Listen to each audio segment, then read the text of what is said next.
Namo tassa bhagavato arahato samma sambuddhassa. Namo tassa bhagavato arahato samma sambuddhassa.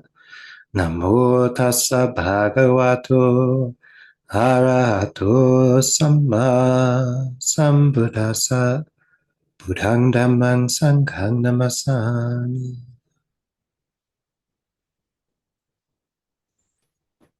Beginning our afternoon session.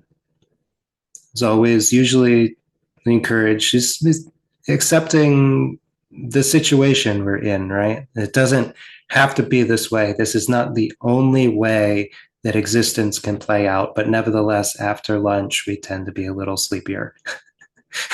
It is an order to the cosmos that we would be foolish to think we can dictate or transcend. We'll have those every now and then. We'll have those really great days where we don't get drowsy at all, and we have a fantastic sit right after lunch. But again, what was saying, Amy? It's like we can't plan on those days, or um, we can't wait for those days to arise.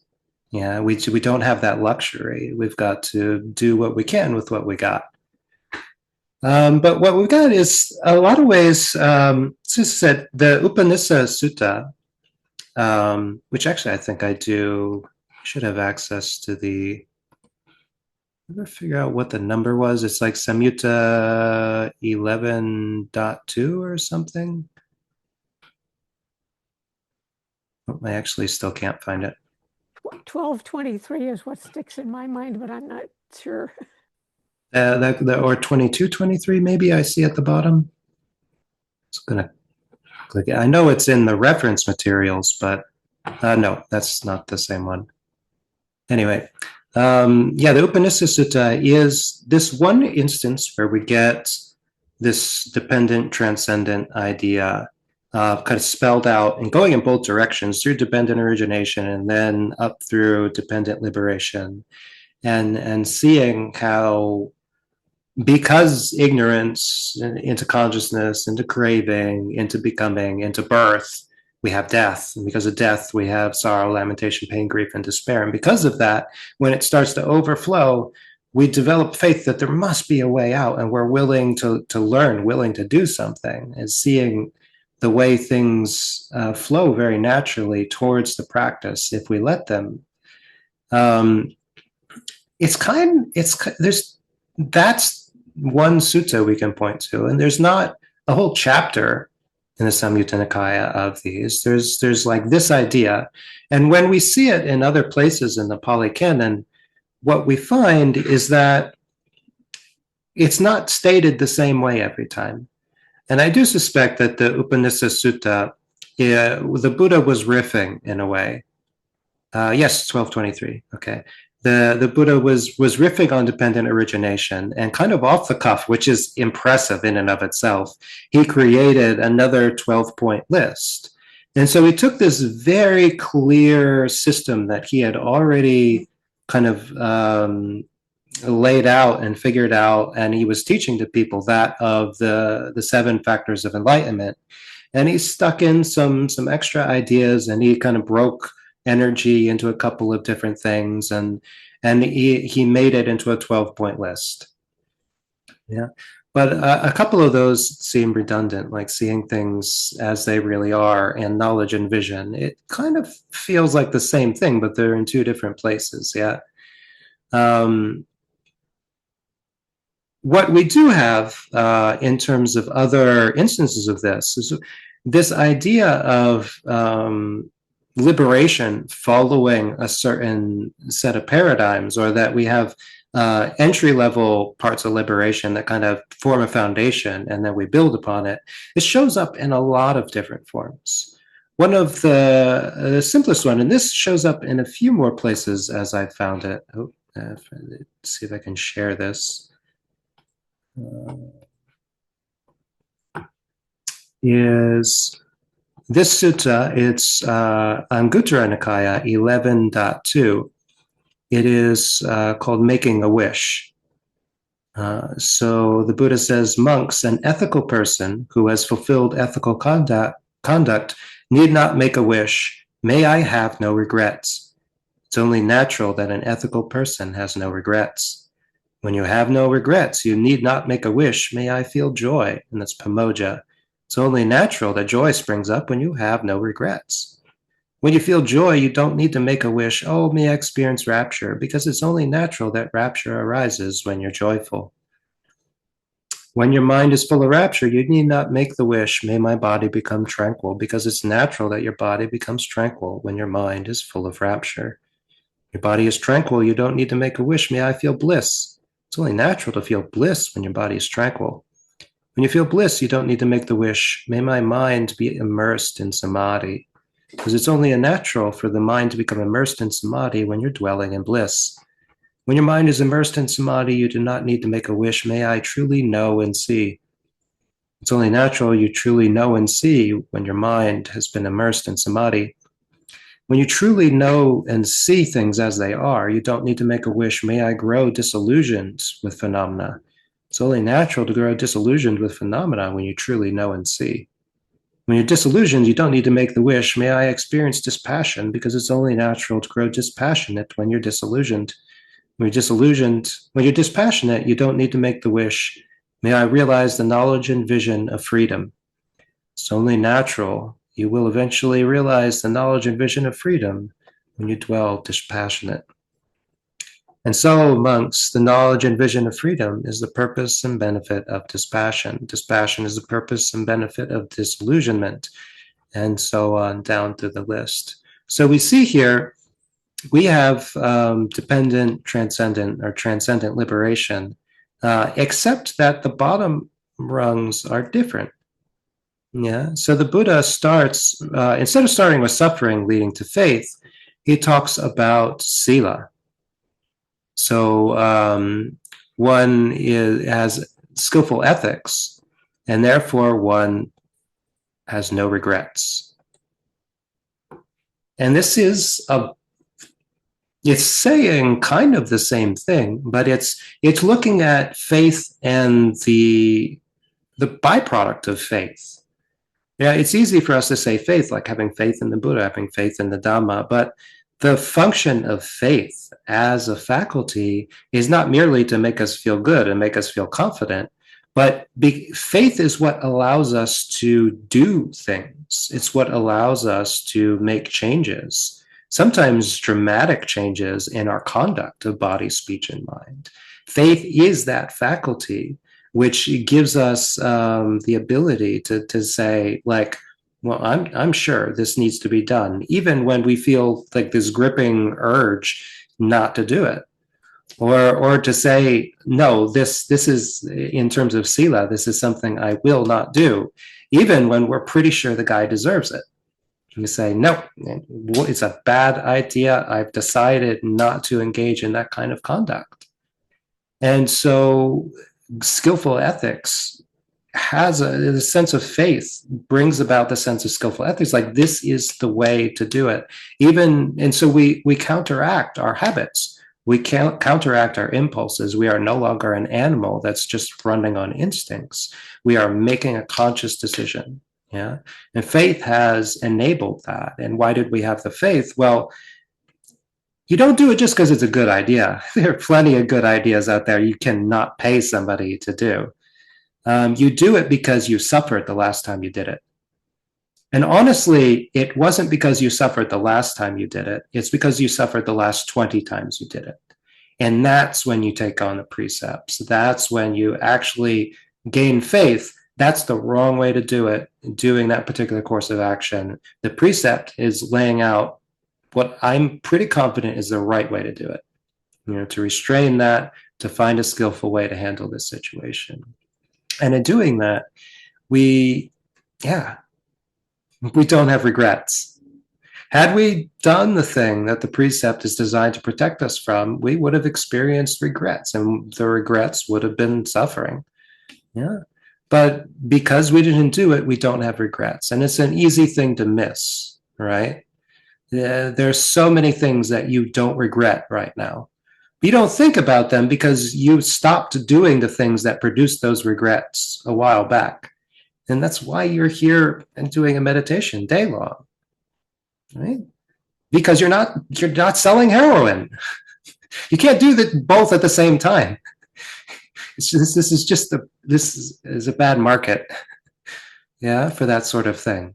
And so the activities that you long since restrained are not causing you to have suffering and regrets in this present moment. We often miss it, but it's that very thing that makes it possible to actually be settled and to focus and to do something incredibly, I mean, self-directed and sort of really you're taking control of your own mind. You're deciding, no, this is the thing I want to study today. This is the thing I want to learn today. Most people like can't do it.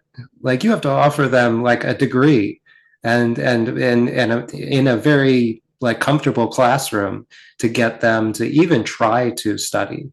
But you've decided, no, I'm going to set everything else aside and I'm going to study this thing, not because I'm going to get a degree. In fact, nobody will give me a degree for this, but because I really want to learn it. I really want to master this skill.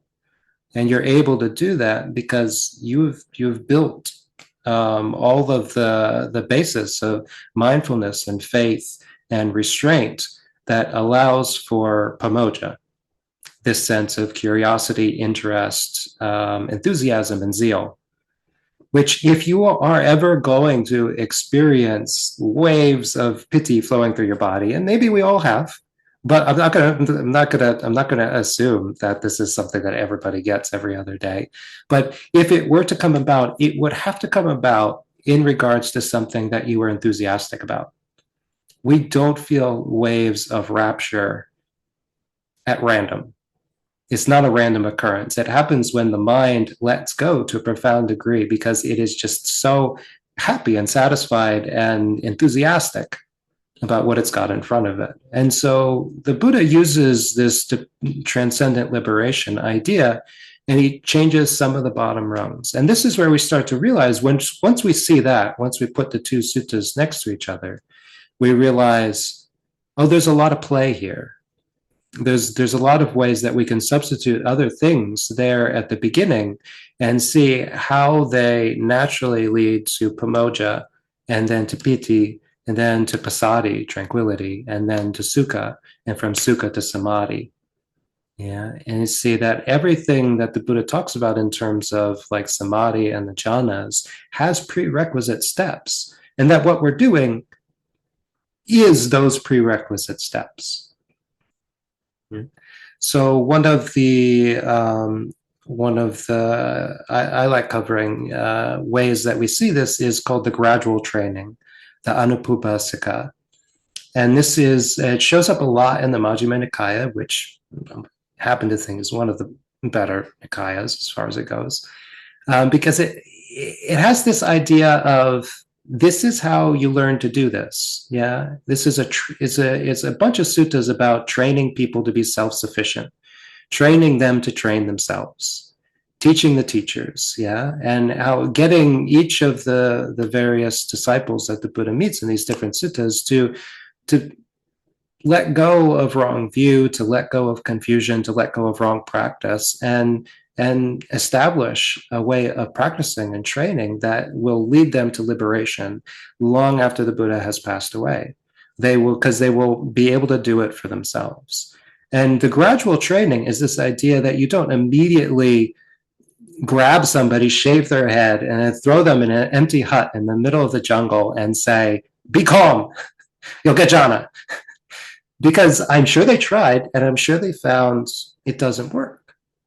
It simply does not work. You need to have a foundation in order to have any experience of calm when you go out into the wilderness. Yeah.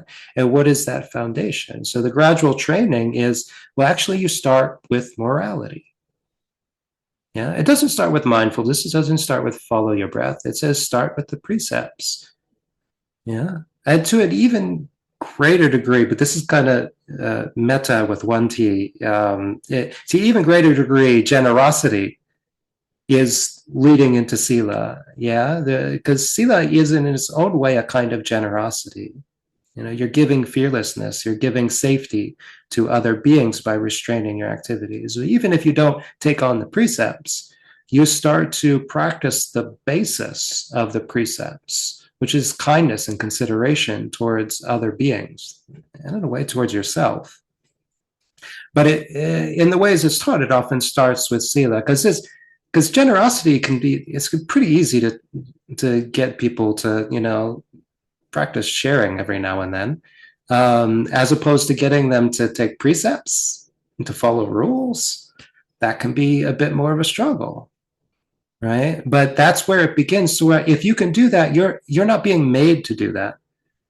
Nobody gets the benefits of sila if they're locked in a room and they can't break the sila even if they try. They get the benefits of sila when they themselves commit to them. It's like, I'm going to undertake these trainings. And so the gradual training starts with getting somebody to be able to discipline themselves and set rules for themselves and live within the boundaries of those rules.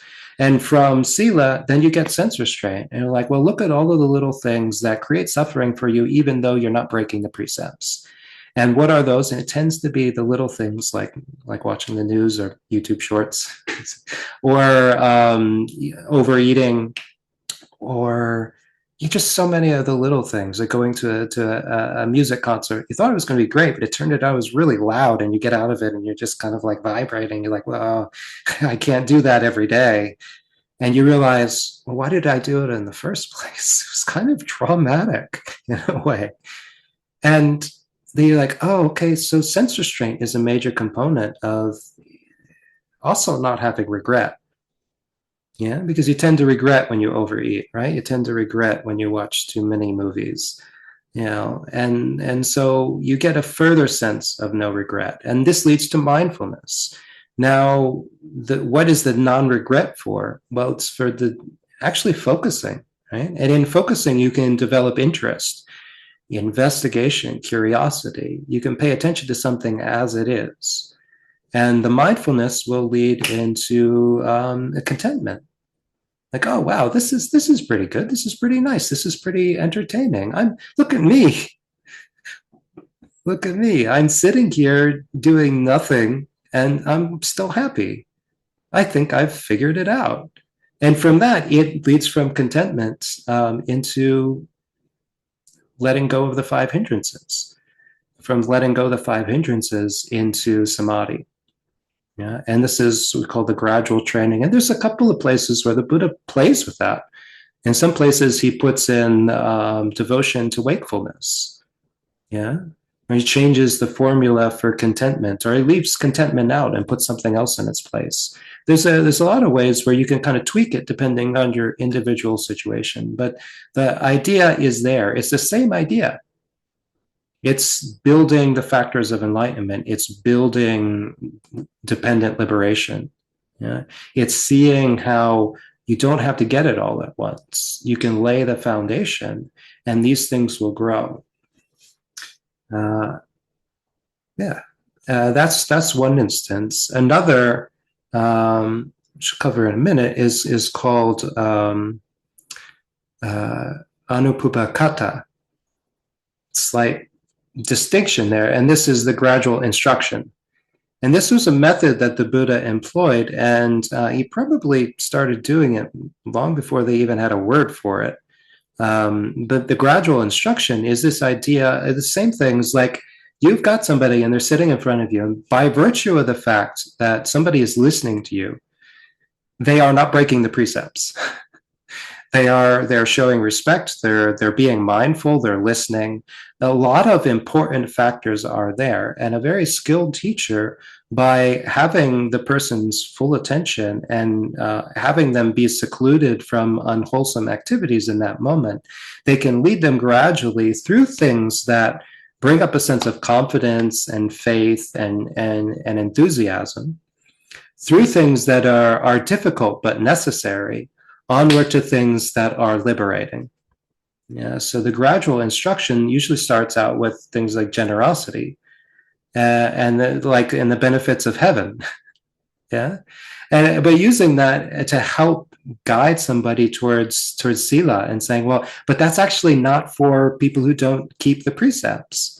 And it's like, oh well, I can sign on for the precepts if we're talking about heaven and happiness and gifts and all of that. It's like, yes, it'd be a really good idea. But then, the other thing is, our world is kind of coarse and it's not that great, really. And that's exactly why heaven's so great. So you see, in order to like get the joys of heaven, you'd have to really let go of the the simple, crappy, mundane joys that we have here in the earthly realm.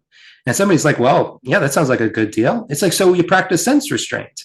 And you see, you can't start with sense restraint, but you can get even a normal person off the street and kind of guide them towards it and say, it's for a purpose. It leads to something good.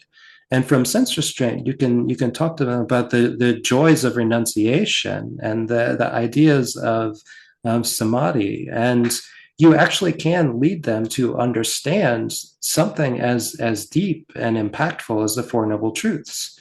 You've taught them about suffering and the end of suffering, but you didn't start by teaching them that. You guided them through it. They saw all the component parts for themselves along the way. Based on that, they arrive at the conclusion for themselves. Oh, wow. The world itself is not what makes me happy. Me being happy is what makes me be happy. The world itself is actually producing a lot of suffering.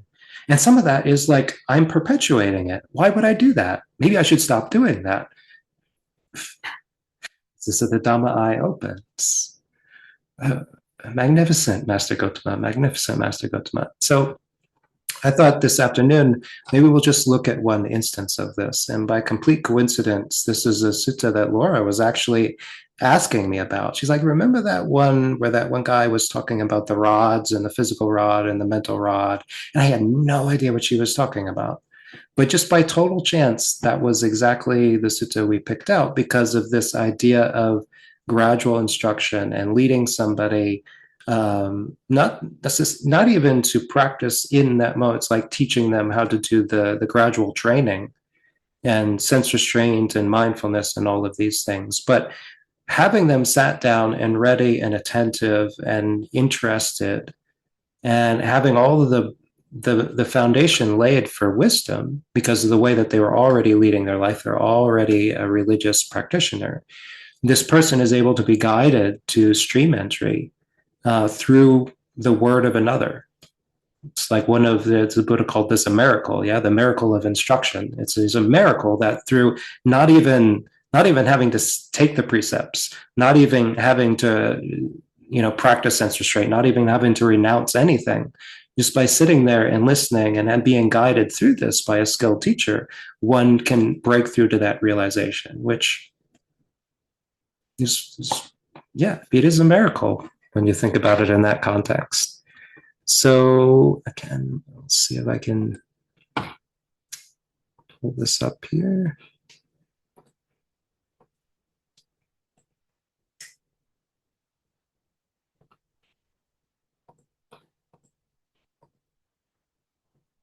Okay. So what we have is the Upāli Sutta. And in the Upāli Sutta, there is, I wholly recommend sitting down and reading this from beginning to end. It's a story. It's a whole story. And it's just so deep. And especially if you have Bhikkhu Bodhi's footnotes, because there's like footnotes that expand the story even more. But Upāli is not the Upāli who was the Vinaya master who we talk about in terms of the first council. This is a different Upāli. This Upāli was a very prominent Jain disciple. And so you have the Jains and the Buddhists are happening at the same time. And there's a teacher named Diga Tapasi. There's a major Jain teacher. Oh, no. Anyway, it's Mahavira is the person. I know that Naganta Nataputta, I think, is how they refer to him later. But that's what they do in the Pali Canon. They give people nicknames. So but that's who we're talking about. Talking Mahavira was alive at the same time.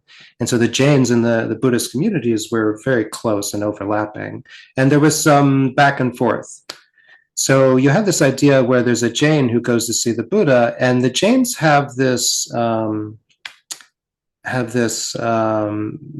way that they teach mental, verbal, and physical action is a way that really makes sense to the average person, is that mental and verbal actions are not really very blameworthy. Because if you think a bad thought about somebody, do you go to jail? No. If you smack that person, do you go to jail? Maybe, yeah. It's much more possible, yeah. So seeing something is just a basic way that we operate. It's like as long as you don't commit a physical action, you might not get a penalty. You know, there are some things you can say that'll get you a penalty, but we typically don't police people based on their thoughts. So therefore, thoughts must be the least blameworthy of the three kinds of action, the three kinds of intention, right? And this particular person talks to the Buddha, and the Buddha says, you know, now we teach it the opposite. The physical consequences are actually quite light when you compare them to the mental consequences of a particular intention. Like if you dwell with hate, you will suffer far more than the short-lived consequences of saying something angry, right? Or making an angry gesture. Yeah, that boils away quite quickly compared to the way that you can stew in anger for an entire lifetime. And so the Buddha says, as we say things, the mind precedes bodily actions. It is more important and more damaging. And this person says, okay, that's what you say. And he goes back and he tells the other Jains. And what they do is they send Upāli, or rather, Upāli volunteers to go and debate with the Buddha. And Mahavira kind of says, okay, yeah, no, Upāli is one of our best disciples. He's very wise. Let's send him. And the others are like, I don't know. You know, the Buddhists, especially that Gautama, he has some conversion magic. We got to be afraid. And Mahavira is like, nah, it's no. Upāli might convert the Buddha, but the Buddha will not convert Upāli. And so Upāli goes off to talk with the Buddha. But little do we know, Upāli is actually fairly wise. And he might be a Jain, not necessarily because he completely, wholeheartedly agrees with their doctrine. It might just be a cultural thing, or it might be because it seems like it's definitely better than some of the other philosophies that were wandering around at the time. And even the Buddha said that. Look, you know, they don't got everything right, but at least they believe in the efficacy of action. They believe that karma has consequences. To that degree, they're not totally deluded. Yeah, so it's a safer place to dwell, but the Jains have a lot of practices that are not exactly pleasant. Yeah, and Upāli goes to see the Buddha, and okay, we're still. Yeah, it can't be. Upāli will convert the Buddha. The Buddha won't convert Upāli. So Upāli goes to talk to the Buddha, and the Buddha recognizes that the Jains have a vested interest in, like, they're afraid of getting converted. There's social reasons to be a Jain, and it's not just about which philosophy works better. And so the Buddha wants to establish before he talks with Upāli, we want to debate based on the basis of truth. Yeah. And so he gets Upāli to say what the Jain doctrine is. And he says,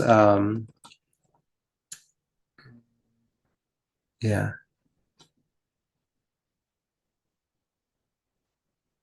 Yeah. And he says, for how impressive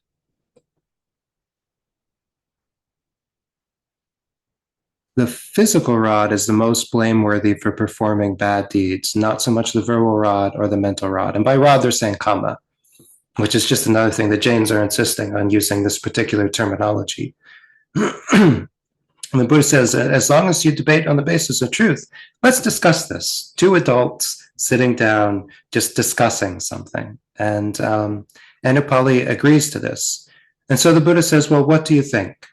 Say there's a Jain ascetic who is sick and suffering and gravely ill, and based on the Jain doctrine of harmlessness, they reject using cold water and only use hot water, because only hot water is possible to be free of living organisms, whereas cold water, room temperature water, okay, it wasn't refrigerated, room temperature water could have living organisms in it, so you don't know if you're killing something by drinking it. So even though this person is sick and needs to drink cool water because maybe they have a fever, they only drink hot water, and because they only drink hot water, maybe their fever gets worse and they die. And the Buddha asks, like, so based on your doctrine, where would that particular Jain be reborn? And Upāli says, well, as I understand it, they would be reborn in a place called the gods of the mind bound, because they died with a particular kind of mental attachment. And the Buddha says, think about what you just said. You said that they physically did what was the best according to your doctrine, but they were still reborn because of their mental attachment. It doesn't match up what you're saying. What you're saying, the mental attachment was more important than the physical actions. And Upāli says, well, even if you say that, still, it's pretty obvious that physical actions are much worse than mental actions.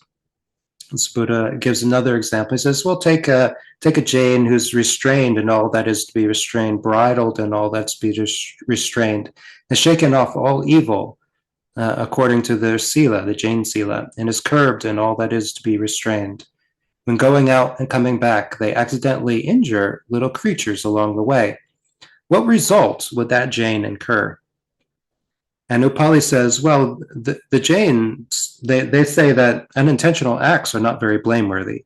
And notice that Upāli says, he doesn't say unintentional acts are not very blameworthy. He says, my teachers say unintentional acts are not very blameworthy. There's already a bit of, well, this is what I've been told.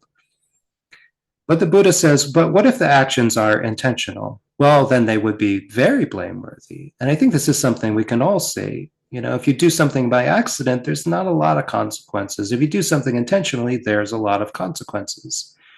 But the Buddha says, well, but where is intention in terms of the three kinds of kamma?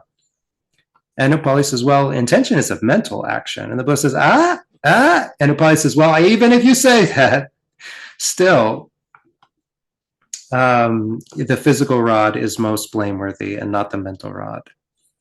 And then the Buddha uses this example, which made a lot more sense in ancient India, of psychic powers. And he says, suppose a person were to grab a sword and to run up and down through this city, you know, killing any person that they came across. It would be very bad, yeah? And they say, yeah, it'd be very bad. And how many people could they kill? You know, 10, 20, 30, 40. The Buddha says, could they kill everyone in Nalanda, in the city? And Upāli says, well, no, not even 10, 20, 30, 40, or 50 men could kill everybody in the city. How impressive. It's just one little man. And so the Buddha turns around. That's the physical kamma. And the Buddha turns around and says, suppose you have a Brahmin who has incredible psychic powers, who has achieved mastery of the mind, and they decide, I will reduce this city to ashes with a single malevolent act of will. And he says, well, could he do that? And Upāli says, well, I mean, if he has psychic powers, because again, time and place, everybody is like, yeah, if he had psychic powers, he could reduce the entire city to ashes. Well, that would be the mental kamma, right? So the Buddha points out again, everything you know counteracts what you've been told. Everything you know is that the mind is so much more important than the physical actions. There's a limit to the scope and the consequences of physical actions, and not so to the mind. The mind is vast in terms of its importance and the consequences, and even in terms of how you can be reborn based on a single mental attachment.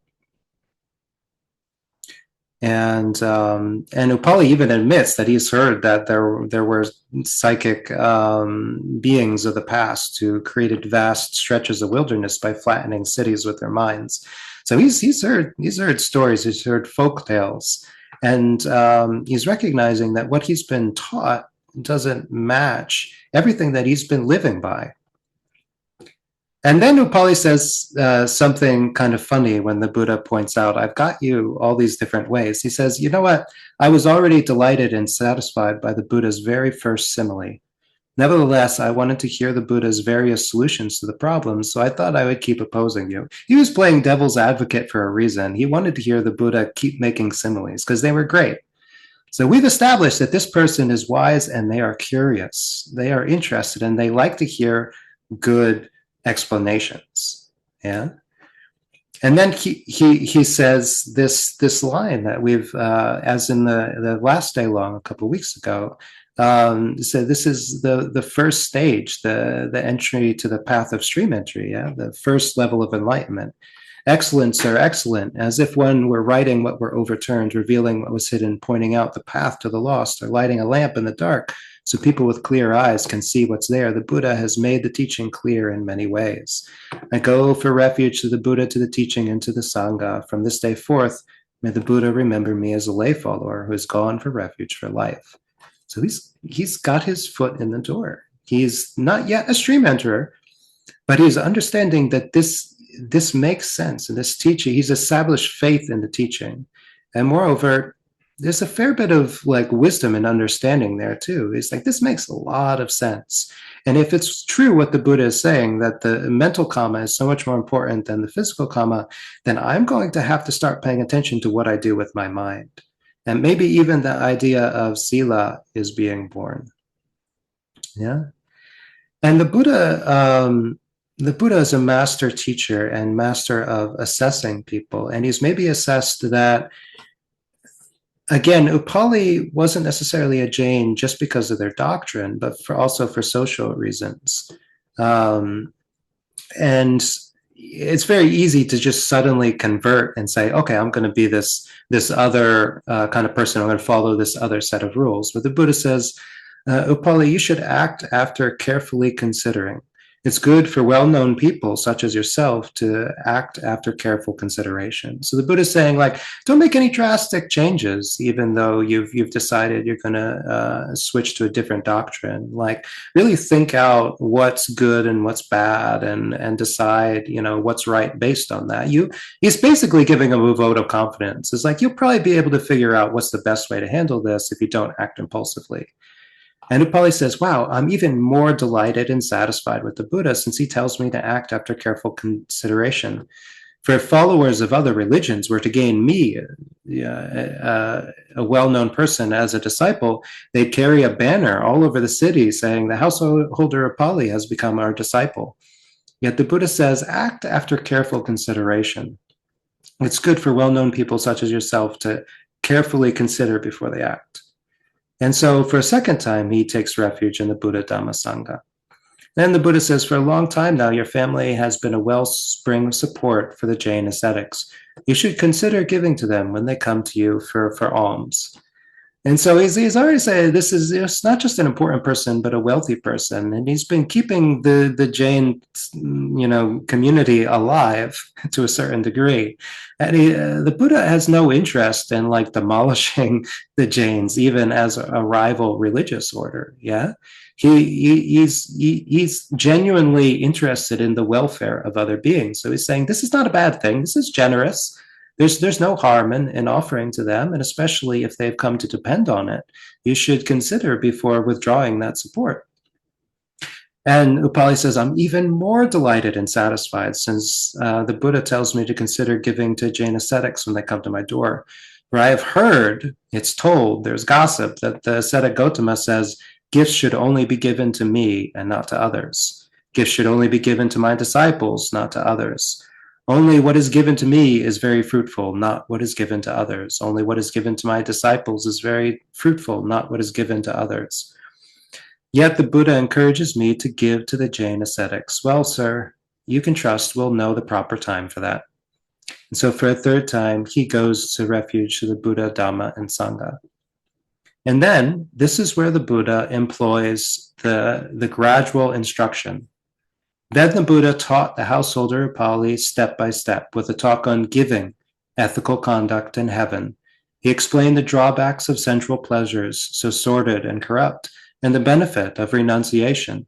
And when he knew that Upāli's mind was ready, pliable, rid of the hindrances, elated, confident, he explained the special teaching of the Buddhas, suffering, its origin, its cessation, and the path. Just as a clean cloth rid of stains would properly absorb dye, in that very seat the stainless, immaculate vision of the Dhamma arose in Upāli. Everything that has a beginning has an end. Then Upāli saw, attained, understood, and fathomed the Dhamma. He went beyond doubt, got rid of indecision, and became self-assured and independent of others regarding the teacher's instructions. Having attained stream entry, he said, well, I'm very busy, sir. I must go now. I have duties to attend to. And the Buddha said, go at your own convenience, knowing that even if they never met again, Upāli would be fine. And the sutta goes on, and that's why I encourage you to read it, because there's a very wonderful poetry here at the end, and a very funny story that develops on the way there. So that is Majjhima 56. Yeah, if you want to check it out, and it's there in the reference materials. But what a great sutta, yeah, what an inspiring sutta. The Buddha as teacher, sensitive to the needs and the hindrances of his student, yeah, looking at him as a person and saying, how can we present this in a way that will help this person, that will make sense to this person, yeah? And he couldn't just immediately out of the gate say, hey, have you heard the Four Noble Truths? Yeah. Do the Jains teach the Four Noble Truths? I bet they don't. Here, let me tell you, there is suffering. There is the cause of suffering, the cessation of suffering, the way out of the way to the cessation of suffering. Instead, he led him gradually dealing with all of the little pitfalls, the things he had been heard, the things he was following based on tradition or social pressure. He got those out of the way. And then he established Upāli in what Upāli knew was good, what he knew was right. You know, what he had already been assuming was the way the world worked, but he had never had anybody come out and say it. Everybody had been saying kind of the opposite. Yeah. And through this, Upāli was able to attain stream entry in that very spot. No 10-day meditation retreats, no need to take the 8 precepts, no need to, shave his head, nothing. Just right there listening to the instruction. And this is dependent transcendence. This is transcendent liberation, seeing how the Buddha engaged him. And then we had pamoja, we had the interest and enthusiasm. He was curious. This is great. The Buddha is saying things that make sense for a change. And this brought him to a point of elation, so that on that very spot, his mind was focused and he got samadhi based not on getting the jhanas, but based on the 5 hindrances falling away. As the Buddha said, the Buddha could sense when the 5 hindrances had subsided. And then he was like, okay, he's ready. And he presented him with the 4 Noble Truths at that moment. At that moment, Upāli was totally ready to take it on. And he did. Happily ever after, or within the next 7 lifetimes. Yeah. So that's that's a great way to kind of lead into the afternoon sittings. So what we'll do is, unless there are any questions, I do want to, any questions or comments, feel free to bring it up. Because I know some of you will disappear before the afternoon is done. So now's your chance.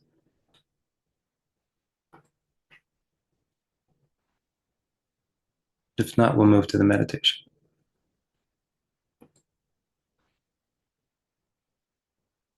Okay. Okay, so yeah, maybe take a 5-minute break and then decide if you're going to stay for the meditations. Do you want to sit or do you want to walk? And so a great way of doing it is on the half hour, you just check in and decide what posture you want to meditate it. And so we'll do sitting and walking meditation for another hour and a half. And then at 4:30 Eastern, we'll get together, and anybody who's still around, then we'll just totally open it up. And any final thoughts or questions or discussion, we'll have a chance there at the end. Okay.